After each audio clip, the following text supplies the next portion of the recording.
Hello, and welcome to our presentation on metabolic health. My name is Allison Knight, and I'm the health coach for Employee Health Center. Let's dive in. So what is metabolic health, and what specifically is metabolic syndrome? Metabolic syndrome is actually made up of 5 risk factors that increase your risk of heart disease, stroke, and other health conditions. These 5 risk factors include high or elevated blood glucose, low HDL or high density lipoproteins, so the good cholesterol, high triglycerides, high blood pressure, and a large waist circumference.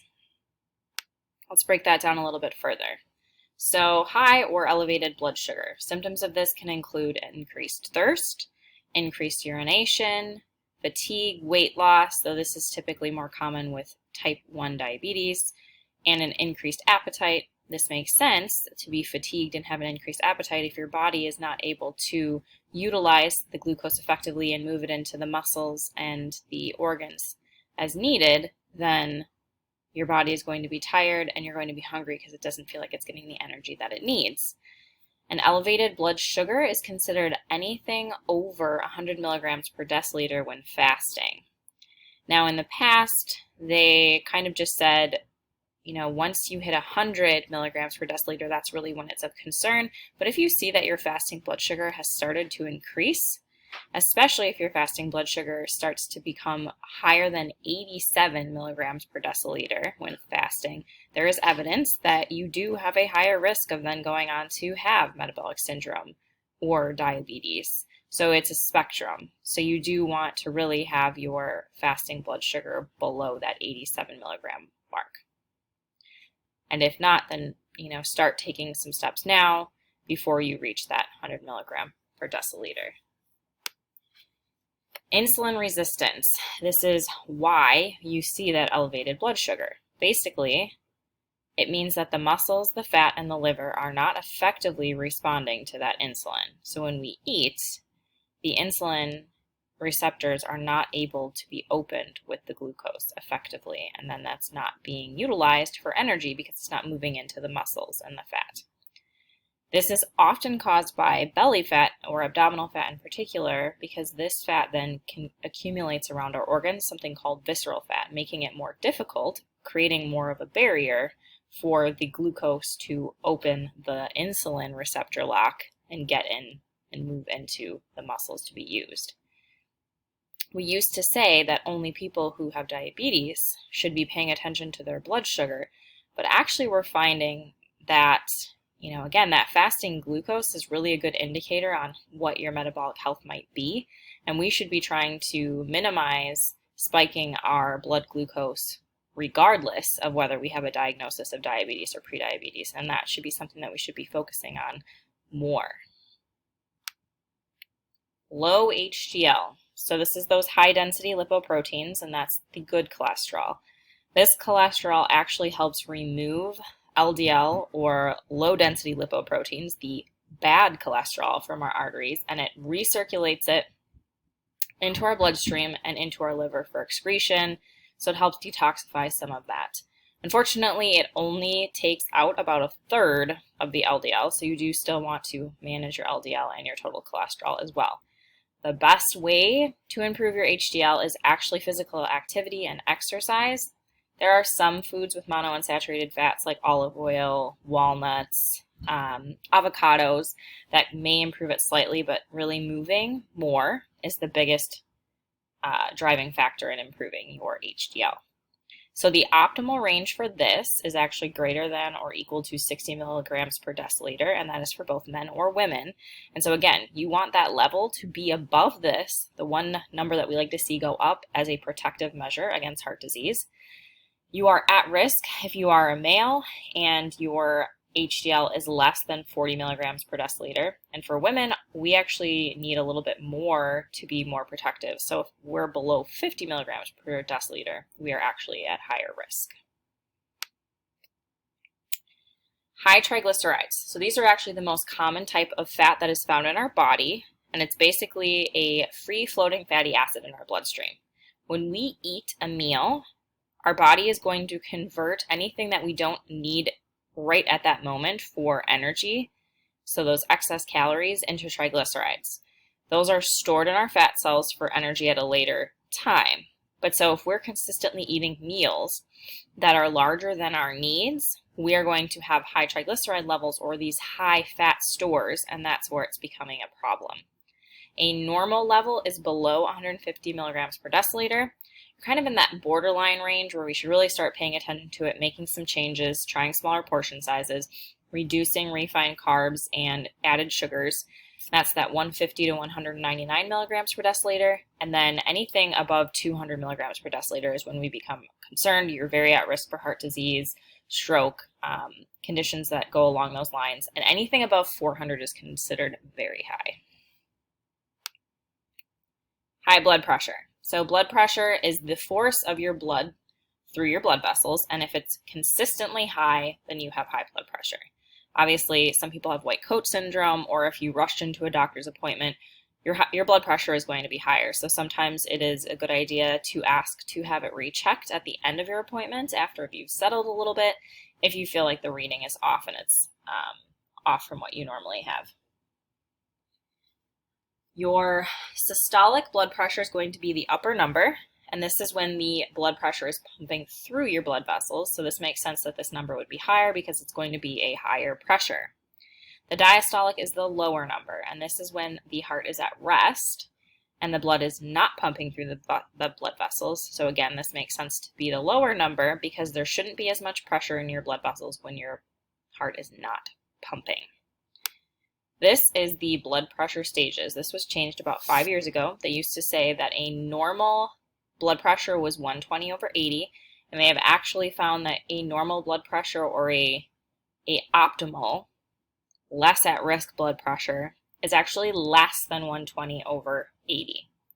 If you have a systolic blood pressure of 120 over 129 and your diastolic blood pressure is less than 80, then you are elevated. So that's that borderline at risk. Make some changes now to try to improve this. If you have a systolic blood pressure of 130 over 139, or you have a diastolic blood pressure of 80 over 89, then you are in the high blood pressure stage 1 hypertension category. And it goes up from there.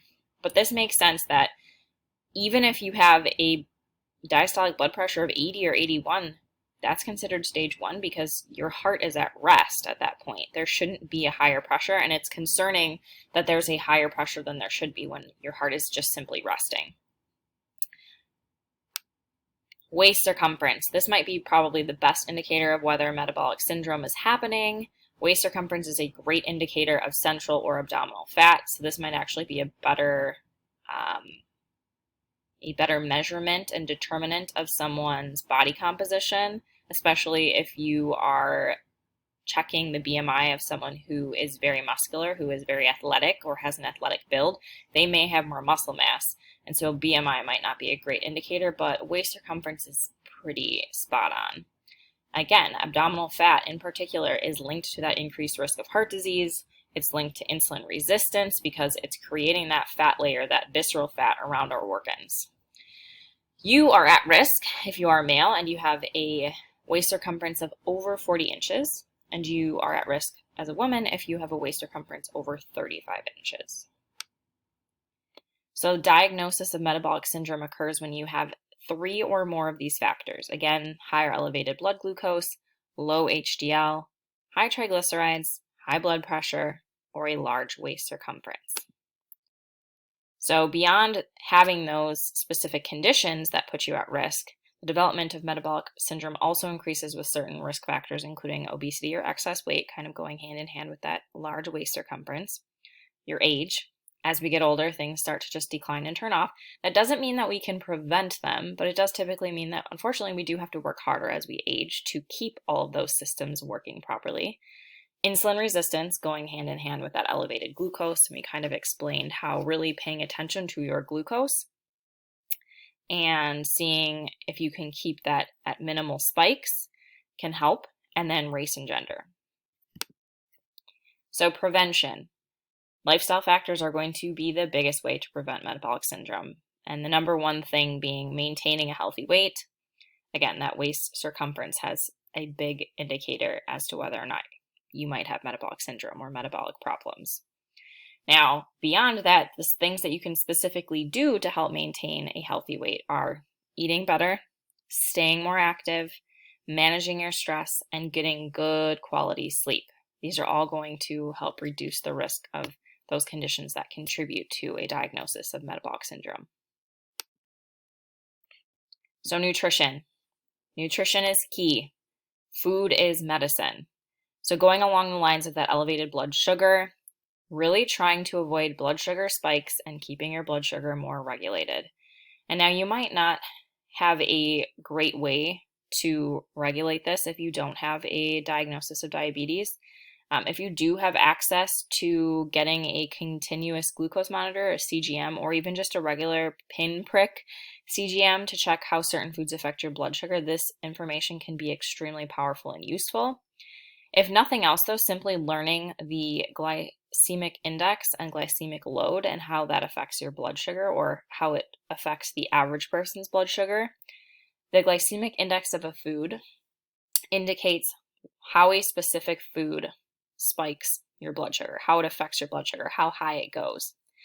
So for an example, the number one, or the one with the highest glycemic index, the food with the highest glycemic index, is actually a piece of white bread. It scores 100 on the glycemic index scale, whereas just a tablespoon of white refined sugar scores an 80. So the white bread is actually worse. It actually has more of an effect, more of a spike on our blood sugar. So that's something to keep in mind. And then a glycemic load is how, when you eat a meal, the specific combination of protein, carbs, and fats, how that meal affects your blood sugar, the load. And when you are adding in that protein and fat, it helps blunt the spike to some degree because those take longer to digest. And so typically we like to talk about not eating naked carbs, meaning anytime you're eating a carbohydrate, be sure to put clothes on it. So eat something with fat or protein, peanut butter, butter, avocado, egg, beans, something like that, so that you are not just eating a carb plain, which is most likely going to have more of an effect on your blood sugar. Keeping that in mind, again, eating what helps you keep yourself insulin sensitive. The more sensitive we are, the more effective we are with our insulin, and the more likely we are controlling our blood sugar. Another thing to note about blood sugar is that by the time our fasting blood sugar starts to go up, our body has probably been pumping out more insulin to accommodate this. And so our fasting insulin levels are probably higher than they should be. And by the time we see that fasting glucose rise, we're more towards the end of that road. Other tips for nutrition: increasing your fruit and vegetable intake. Why? Because this increases phytonutrients. What are phytonutrients? So super tasters tend not to like bitter vegetables, and this is because those seem very intense and bitter to them. Well, this is a phytonutrient typically caused by a phytonutrient that plant or that fruit or vegetable has released or created as a defense mechanism to not be eaten by animals. Now, because that's a defense mechanism for the plant, it's actually extremely beneficial for us in our immune function to be consuming those phytonutrients of these plants, because it's their defense mechanism, and now we can utilize it as a defense mechanism. So that's why it's important to eat more fruits and vegetables on top of just getting vitamins and minerals, because many of us are deficient in many of those vitamins and minerals as well. Start increasing your healthy fats, because these are very protective for your heart and your arteries. Things like avocados, nuts and seeds, and fatty fish. Of course, watching your portion sizes of these, especially nuts and seeds, because they do still contain a lot of fat, but they are still a healthier option than some. Decreasing the sodium intake from processed foods.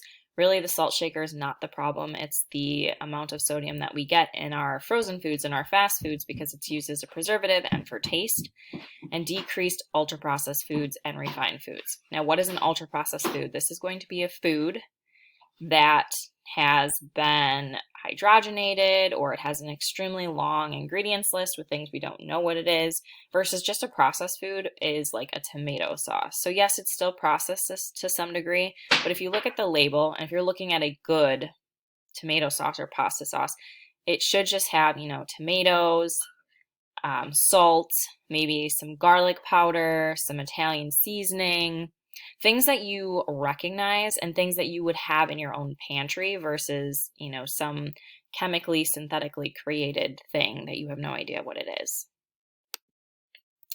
For produce, daily recommendations, 5 cups of fruits and vegetables. Most Americans do not come close to this. Why? Because again, it contains a variety of nutrients that protect the heart. Potassium in particular supports a healthy blood pressure. Bananas are always the number one thing that we think of when we think of potassium, but actually apricots and potatoes, just regular white baking potatoes, actually have a higher level of potassium, but it's more found in the skin of the potato, so you should be eating the skin. It also contains more fiber. Lycopene prevents inflammation, so that can help with artery function and heart health. The number one thing that we think of for lycopene is tomato, so the color red is a good indicator that it might contain the antioxidant lycopene. Vitamin K helps with artery flexibility, and this is most often found in leafy vegetables like kale, spinach, arugula, so trying to consume that. And then monounsaturated fats also promote heart health, and the biggest thing for this would be an avocado. Seafood and meat. Daily recommendation of this is 5.5 to 6.5 ounces of protein. Serving size is roughly 3 ounces of cooked meat, or the size of a checkbook. You want to go for those fatty fishes like tuna or salmon. These contain those omega-3 fatty acids, which are super helpful in maintaining heart health. And then non-fatty fish are also great lean protein sources. When we're looking at actual meat, we want to go for, sustainably, ethically raised sources. So grass-fed, pasture-raised, grass-finished, free-range, that type of thing.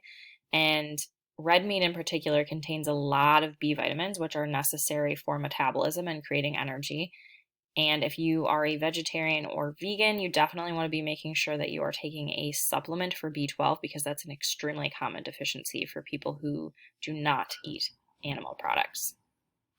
You also want to try to go with leaner cuts, so choose cuts that have less marbling, that means less fat. Loins and rounds are good options. Try to go with ground beef that is lower in fats. You can also, drain the fat and rinse it if you really want to go really far. Again, animal fats contain saturated fat, which can contribute to plaque buildup. The recommendation currently is to limit that saturated fat to about 6% of your calorie needs. However, new research, as always, is showing that saturated fat may not be as big of a culprit as we think it is, and refined carbohydrates, added sugars, ultra-processed foods, trans fat, hydrogenated oils may be a bigger culprit for this. Because we did that the 80s, 90s craze when we made everything fat-free. When you make something fat-free, you need to add something back into it to make it edible, to make it taste good. And so by doing so, we added a ton of salt, we added a lot of sugars to make up for that mouth feel, and that may have actually perpetuated the heart health problem. Try limiting red meat to once or twice a week, but again, it's not necessarily so much even the meat itself, but the quality of the meat. So trying to get an ethically, sustainably raised source versus something from a commercially raised farm. Incorporate at least 2 or more servings of fish, again, especially that fatty fish, to really boost your omega-3s. Fats and oils. So certain vegetable oils, I put that in quotations, contain healthier and saturated fats, because technically avocados and olives are actually fruit. Choose all oils with those monounsaturated fats. So again, olive and avocado oils. Avoid using hard stick forms of margarine which contain trans fat. What is trans fat? So we have unsaturated fat, which is going to be liquid at room temperature, and these are fats from vegetables, nuts, seeds. We have saturated fat, which is solid at room temperature, and this is going to be our fats from animal products. A trans fat is when we take a unsaturated liquid at room temperature fat, like a vegetable oil, and we hydrogenate it. We throw a ton of hydrogen at it to create it as a shelf-stable solid form. And in the process, we create something called trans fat, which is awful for us. We should not be consuming trans fat.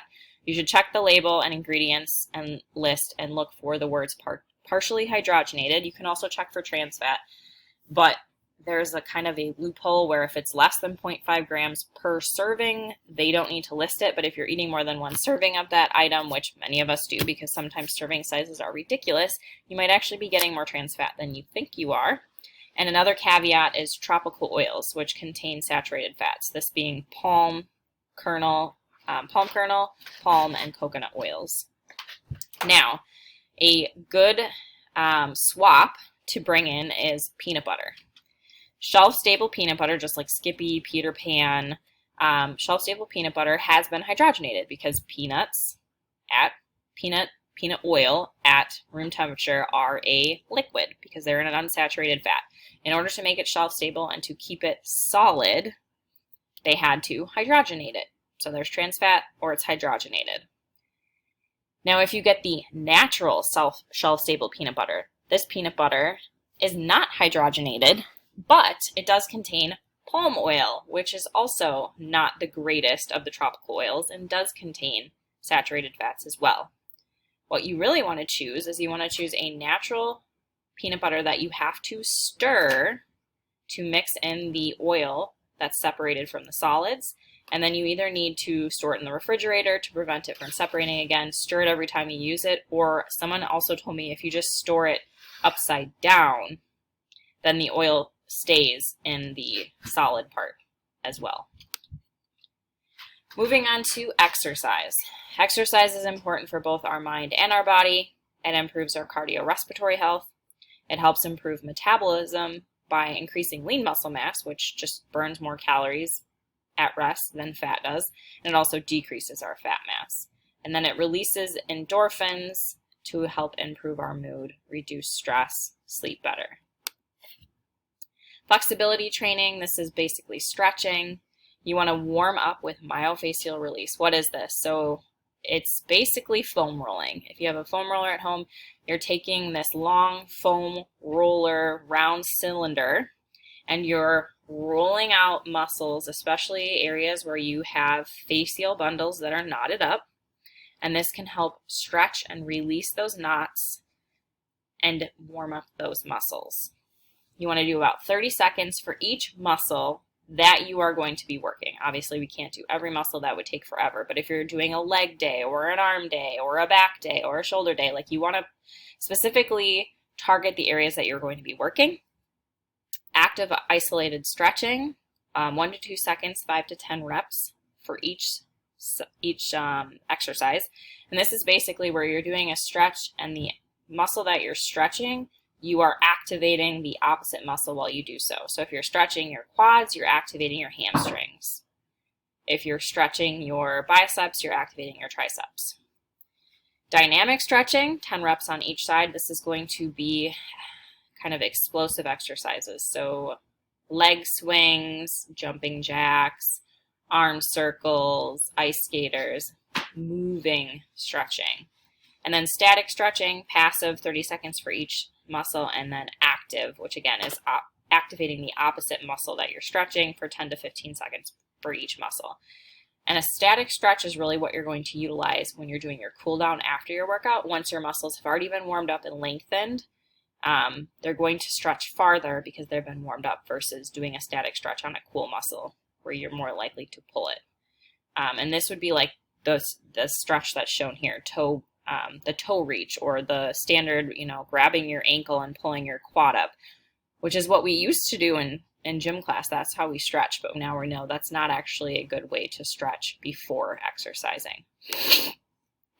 The benefits of cardiorespiratory exercise include burning calories, helping curb cravings, strengthening your heart and other muscles, which is important specifically for that metabolic health, but our overall health as well. It improves that mood again. It improves sleep, especially with just tiring out the mind. And it improves something called O2 capacity, so your VO2, and that's how much oxygen you can and how use and how effectively you utilize it. So improving your VO2 max is actually a good indicator of your overall cardiorespiratory health. And cardio exercises are jogging, burpees, mountain climbers, HIIT exercises, basically anything that gets your heart rate going and up. Now, your target heart rate is a great way to determine where you want to be with your workout. So you're going to take your max heart rate and take 220 minus your age. That's how you determine your max heart rate. Now, for your workout, if you're looking for just health, overall wellness, and weight control, you want to take your max heart rate and multiply that by 65 to 75% to get what your target heart rate should be. And this is going to be an aerobic exercise. If you're looking more for that actual fitness, improving your overall aerobic endurance, you're going to take your max heart rate and multiply that by 76 to 85% to get your target heart rate. And if you're really looking for performance and athletic training for like a marathon or a CrossFit competition, or you're an athlete, then you're probably looking more of that max heart rate times 86 to 95%. And at this point, you are now an anaerobic exercise. You are no longer using oxygen for that.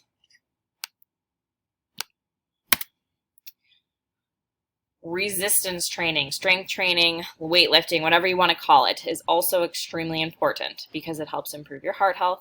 It helps increase your bone density. It improves your metabolism. It decreases your body fat. It increases your endurance, your strength, and your coordination. And it's especially important to be doing more resistance training the older we get, because we do start to see bone loss. And so continuing with resistance training, or adding more resistance training even, can help build that up, improve your balance and coordination as well, which help prevent falls. As we age, once we have a severe fall, most people who do not get back up to their activities of daily living within a year decline, and many actually end up dying. So resistance training might even be more important as you age than when you were younger and you were trying to build muscle. Stabilization exercises are controlled and on an unstable surface, so this is more of that balance, working on your core while you do the training. They can be total body, multi-joint, or single joint exercises. That's a good place to start. And once you've improved and worked on your core, then you move to that strength, which is going to be done on a stable surface, and you're really looking at more of adding the weight to those exercises. Resistance training, again, you want to alternate muscle groups and include rest days. So, do a leg day, do a back day, do a shoulder day. You don't want to do everything all at once, and you want to give your body proper time to repair and restore the muscles before exercising them again. Otherwise, you're not going to see the results as fast anyway. So actually resting is better than just going hard. Resistance stabilization training, again, this is more for general health and beginners, and kind of the first step before working into that strength training. Generally, you want to do about 12 to 20 reps of an exercise, 1 to 3 sets of the exercise, and then rest up to 90 seconds. Whereas once you've moved into that strength training and you're looking for weight loss, muscle gain, and advanced, you want to do about 6 to 12 reps with more weight. So less reps, more sets, and less rest time as well to help muscle building. Cooling down. All right. So this is important. Just like it's important to stretch before, it's important to cool down to help reduce your heart and breathing rate, to cool your body temperature back down and return your systems to that homeostatic baseline. You want to do about 5 to 10 minutes of low intensity cardio, so walking. Again, that self-myofascial release, that foam rolling, and then static stretching, 20 to 30 seconds per hold. Again, you're going to get farther stretching now because those muscles have been warmed up. From a general health and wellness standpoint, you want to be exercising at least 5 days a week or 150 minutes per week, and a pretty much moderate intensity exercise, 55 to 70%, maybe up to 80 if you're a little bit more advanced of that HR, your heart rate max.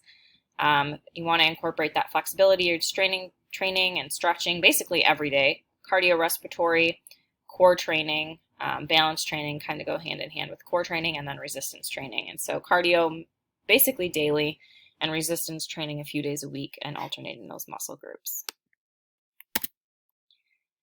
Now, something that kind of gets pushed off to the wayside, stress management.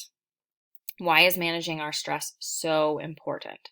Well, nowadays, with being dialed in and being available all of the time, and with everything going on in the world right now, we are basically all in a constant state of fight or flight.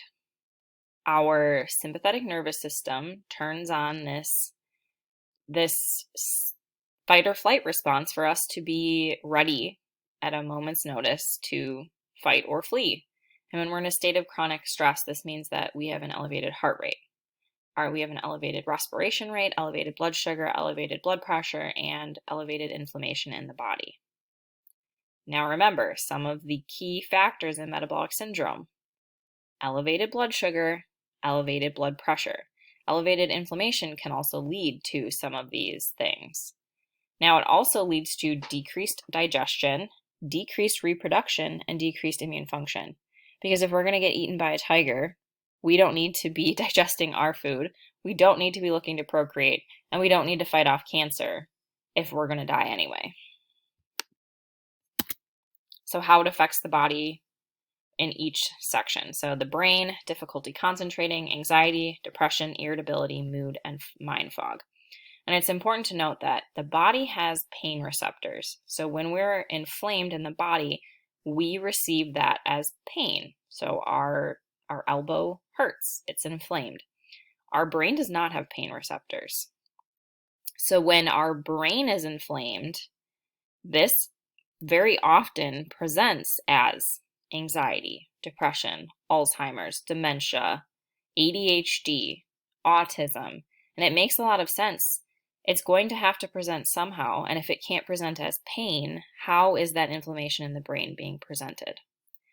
As far as the skin, you see hair loss, dull, brittle hair and brittle nails, dry skin, acne, slowly repairing tissue.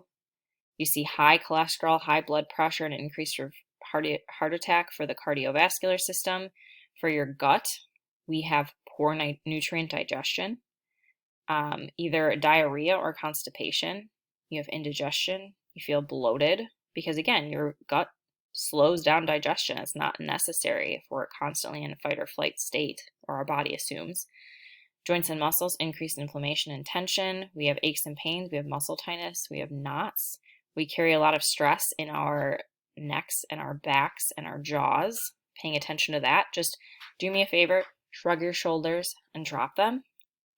Open your jaw and close it, and just see how tight it was.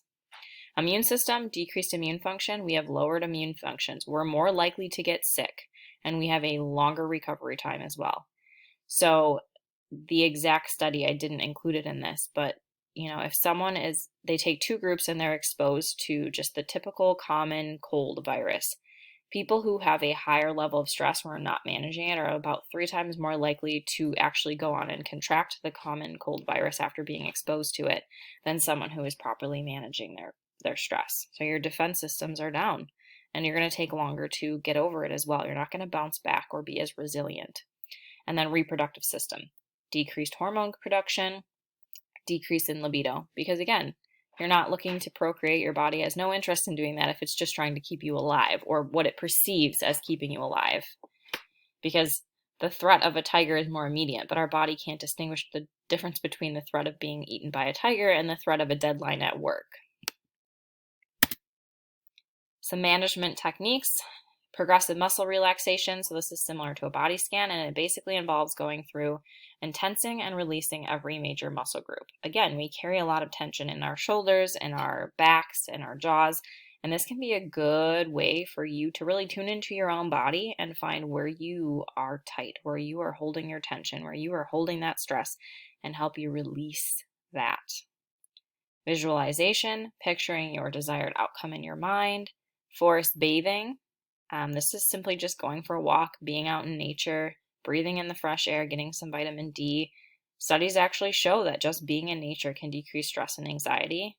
And because you're reducing that stress, which is then going to reduce that heart rate and the blood pressure and the blood sugar, it reduces your risk of chronic conditions. So Honestly, one of the best things you can do to help reduce stress is simply going for a walk outside.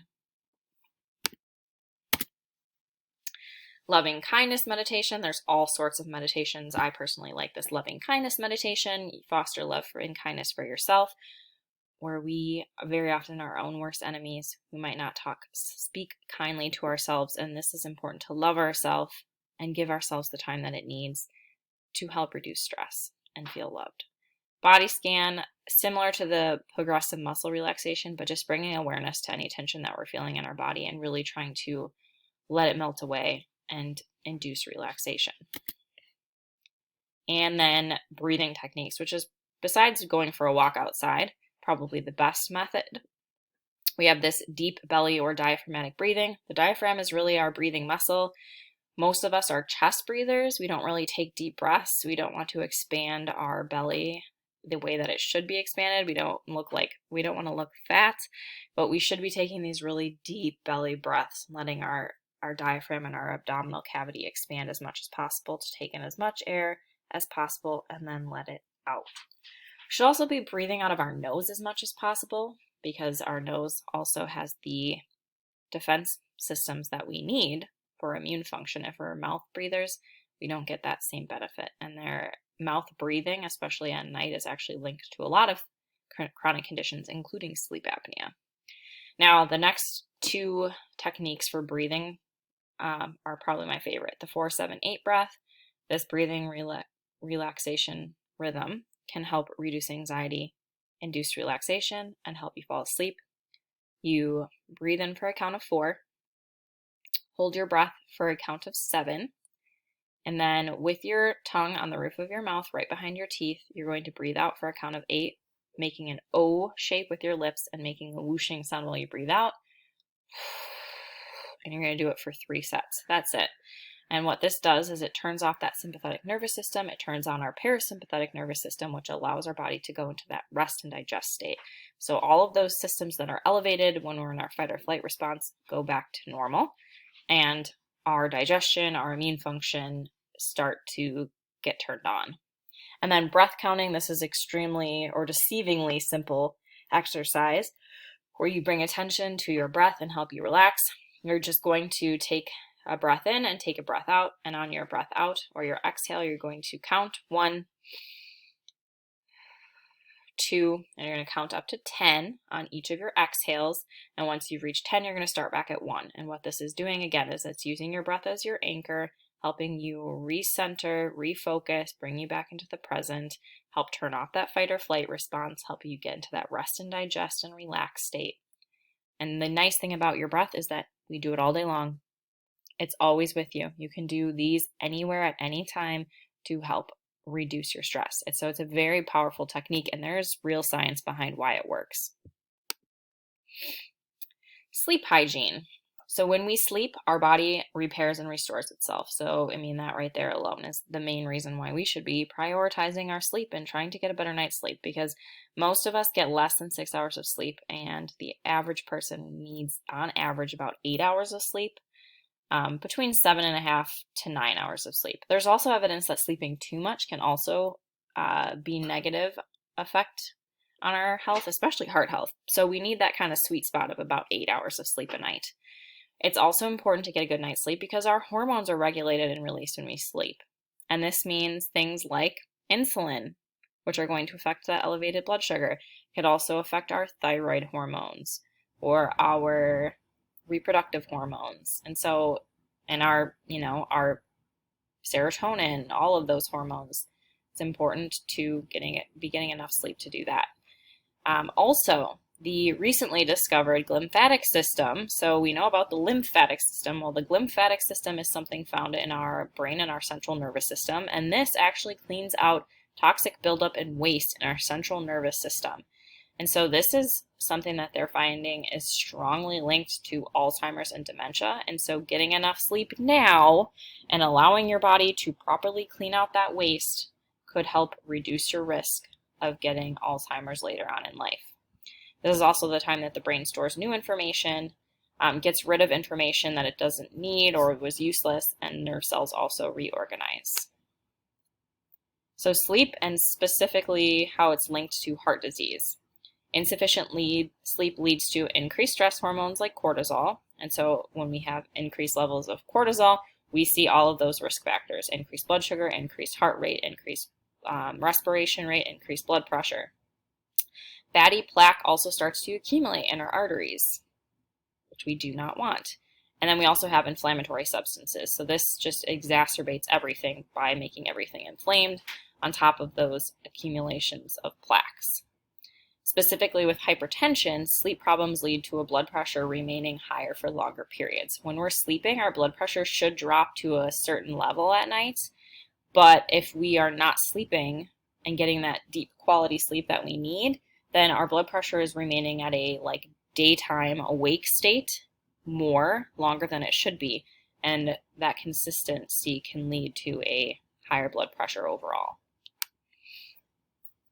Sleep and insulin resistance. So insufficient or irregular sleep, again, throws off those hormones, so less insulin is released. And if we're already insulin resistant and now we're releasing less insulin because we're not sleeping properly, it's even worse of a problem. More stress hormones like cortisol are released, which then increases our insulin resistance and our blood sugar. And sugars start to build up in that bloodstream, and that's where we start to see that fasting blood sugar go up, and that's when we start to see that our blood sugar spikes higher with certain foods. On top of that, sleep deprivation also increases our appetite, specifically for refined carbohydrates and added sugars, and then it also decreases our satiety. So not only are we craving the foods that are not great for us because we know we're going to get instant gratification and that boost of energy that we're seeking, but it also takes more of those foods to make us feel satisfied because our appetite, we're not releasing the hormone that suppresses our appetite. And then it also leads to a lack of exercising, because who wants to exercise when we're exhausted and fatigued? So it's just this vicious cycle. And this is why getting a good night's sleep is actually so much more important than we realized. How to get better sleep? Stick to a routine. Have a set bedtime and wake up at the same time to regulate your body's internal clock every day. And I know some people like to stay up later and sleep in on the weekends, and I'm definitely one of those people too, but really trying to, stay really within your routine within about a half hour is really going to help you sleep better. Getting exercise daily, moderate to vigorous exercise in particular, can really help, but you also don't want to exercise too close to bedtime, so it might make it harder to sleep. Avoid napping. Napping during the day, especially in the afternoon, can throw off your sleep cycle, and even more so, it can decrease your sleep pressure. So your sleep pressure is basically, the longer we go without sleep, the more the pressure to need rest and sleep expands.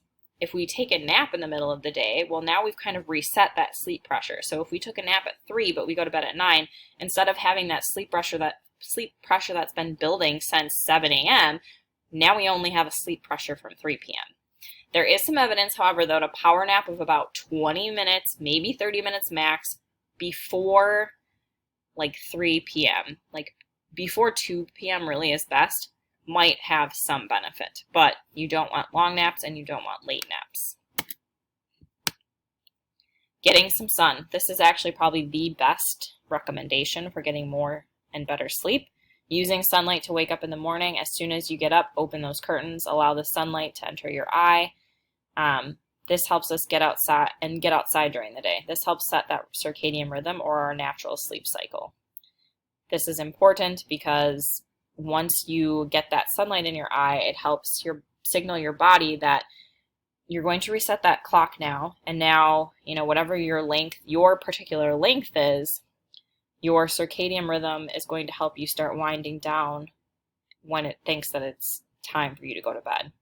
If we don't get that sunlight, our body isn't reset when we wake up in the morning. Set the mood. A good sleep environment should be cool. They found 68 degrees seems to be the sweet spot.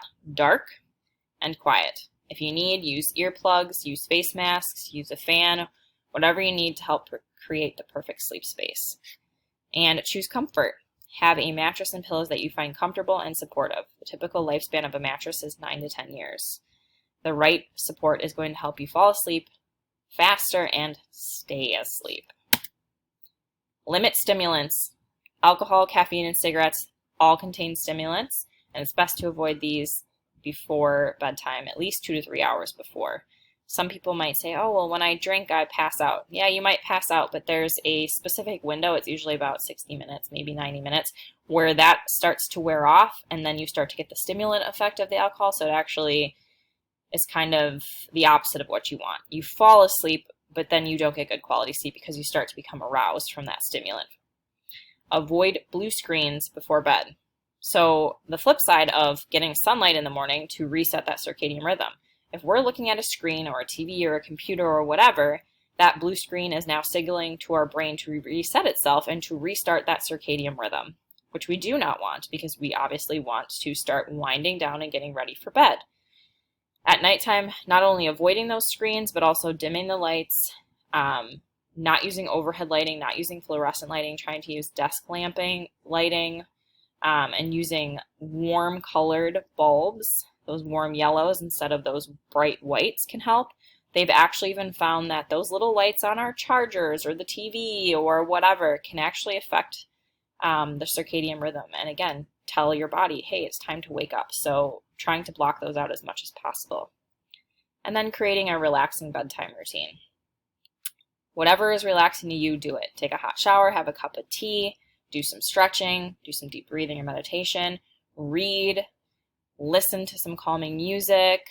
Whatever you found relaxing, do that and try to put away the electronics and dim the lights while you do it.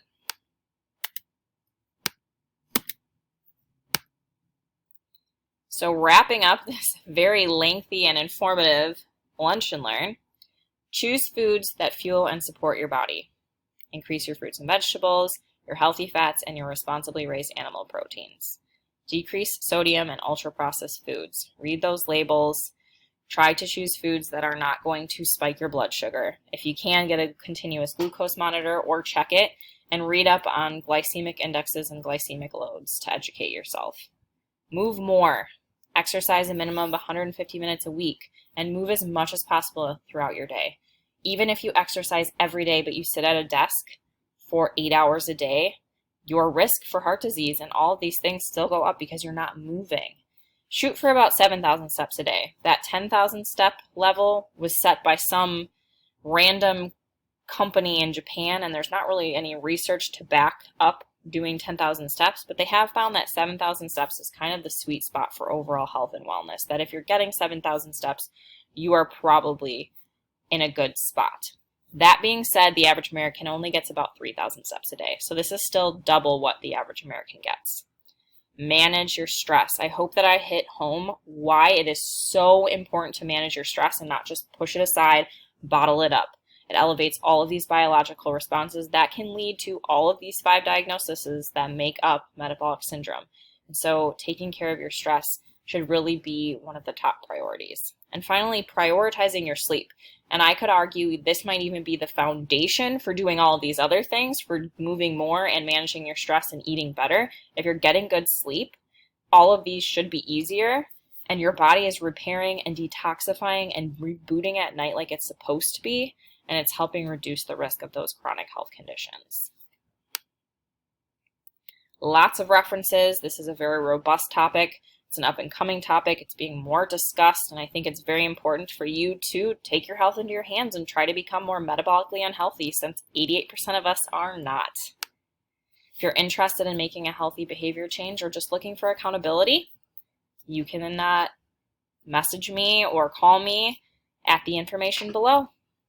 Thank you so much for joining me, and we will see you next month for our Lunch and Learn with Dr. Chris on ergonomics and proper lifting. Have a great day.